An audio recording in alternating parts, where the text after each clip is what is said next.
कि खुदा के बाद है आला फकत रुतबा मोहम्मद का। खुदा के बाद है आला फकत रुतबा मोहम्मद का। ज़मीं से अर्श तक चार सू जलवा मोहम्मद का, जलवा मोहम्मद का। दुलारे हैं मेरे सरकार। अस्सलामु अलैकुम रहमतुल्लाहि व बरकातुहू। वालेकुम अस्सलाम। हमारे नबी हजरत मोहम्मद मुस्तफ़ा सल्लल्लाहु अलैहि वसल्लम एक दफा सफर कर रहे थे। दोपहर का वक्त हो गया, गर्मी सख्त थी, इसीलिए थोड़ी देर आराम करने के लिए एक जगह पर ठहर गए। सब साथी ऊंटे से उतर कर आराम करने लगे। हमारे नबी साहब भी थोड़ी दूर एक दरख्त के साए में लेट गए। आप नबी साहब सल्लल्लाहु अलैहि वसल्लम थके हुए थे।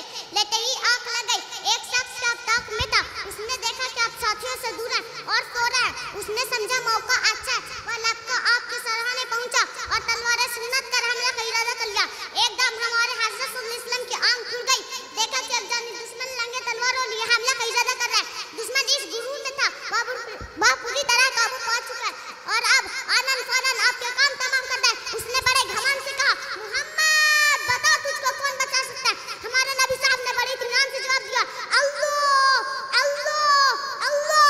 नबी साहब के इत्मीनान और आपके सुन्नत के जवाब का दुश्मन पर ऐसा स्वर की वहां कबत कर रह गया। हिम्मत पस्त हो गई, हाथ पांव फूल गई, तलवार हाथ से छूट गई। नबी साहब सल्लल्लाहु अलैहि वसल्लम उठे, तलवार हाथ में लिए और दुश्मन को पकड़कर फरमाए, बता तुझको कौन बचा सकता।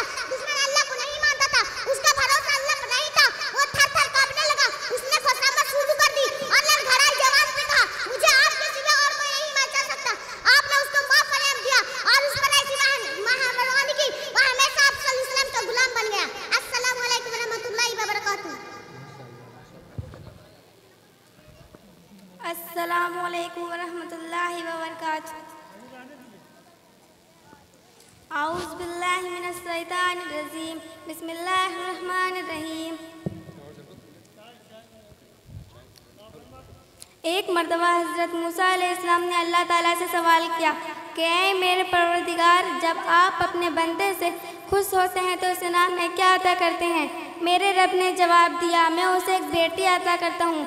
हज़रत मूसा अलैहिस्सलाम फिर से सवाल किया, अगर आप और ज़्यादा खुश हो तो इस इनाम में क्या अता करेंगे। जवाब मिलता है, मैं उसे एक और बेटी अता करूँगा और उन बेटियों की बेहतरीन परवरिश करने पर उस शख्स को जन्नत की बशरत दी गई। सुभान अल्लाह। मैं अपनी तकरीर की आवाज़ उस अजीम हस्ती से करना चाहूँगी जिसे औरत कहते हैं। आइंसा आलम इंसानियत के अलम बरदार औरत, वो उसे वजूद इंसान की बुनियाद औरत, रेसे राना ये कायनात का निशान औरत और तैसे तुम्हारे मौसर की पहचान औरत।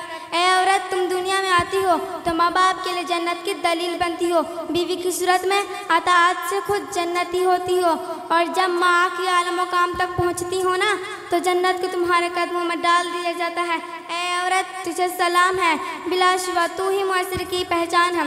तुम ही हो जो बेहतरीन तरबियत से मर्द को मौसर में उसका मुकाम, उसकी पहचान दिलवाती हो और वक्त पड़ने पर उसका दाया बाजू बनकर उसका साना पसाना चलती हो। ए औरत, तुझे सलाम है, बिलाशुबा तू ही मौसर की पहचान है। 1400 सदियों पहले मुहस्सिन इंसानियत में सर उठाकर जीने का हक दिया। तुम खदीजा की जैसी ताज़िर हुई, ज़ैनब की सूरत भी अब पारी थी, तुम रुफैदा थी, तुम जो तबीबा बनी, और सफिया जो मैदान जंग में दुश्मन की खेमे उखाड़ दी। ए औरत, तुझे सलाम है, बिलाशुबा तू ही मौसर की पहचान है और आज भी हर मैदान में अपना लोहा मनवाती हो। तुम मुअल्लिम भी हो, तुम मसीहा भी हो, वकालत भी करती, मुंसिफ भी हो और सच तो यह है कि हर जमाने की तुम रगजान हो। ए औरत, तुझे सलाम है, बिलाशुबा तू ही मौसर की पहचान है। तुम ही माँ से मिल्लत, तुम ही अरफात, तुम ही मरियम, तुम ही ताहरा कासिम और तुम ही हो वो नन्ही जानब जो खुद तो इस दुनिया से चली गई लेकिन इस मुर्दा मस में नई रूह फूक गई। ए औरत, तुझे सलाम है, बिलाशुबा तू ही मौसर की पहचान है। औरत के बगैर सन्नाटा है यहाँ, औरत के बगैर सन्नाटा है यहाँ, औरत से ही कायम रिश्ता है यहाँ, औरत से ही कायम रिश्ता है यहाँ। औरत ही है बेटी बहन और माँ, औरत ही है बेटी बहन और माँ, औरत ना हो तो कैसे बसेगा जहाँ। अस्सलामु अलैकुम।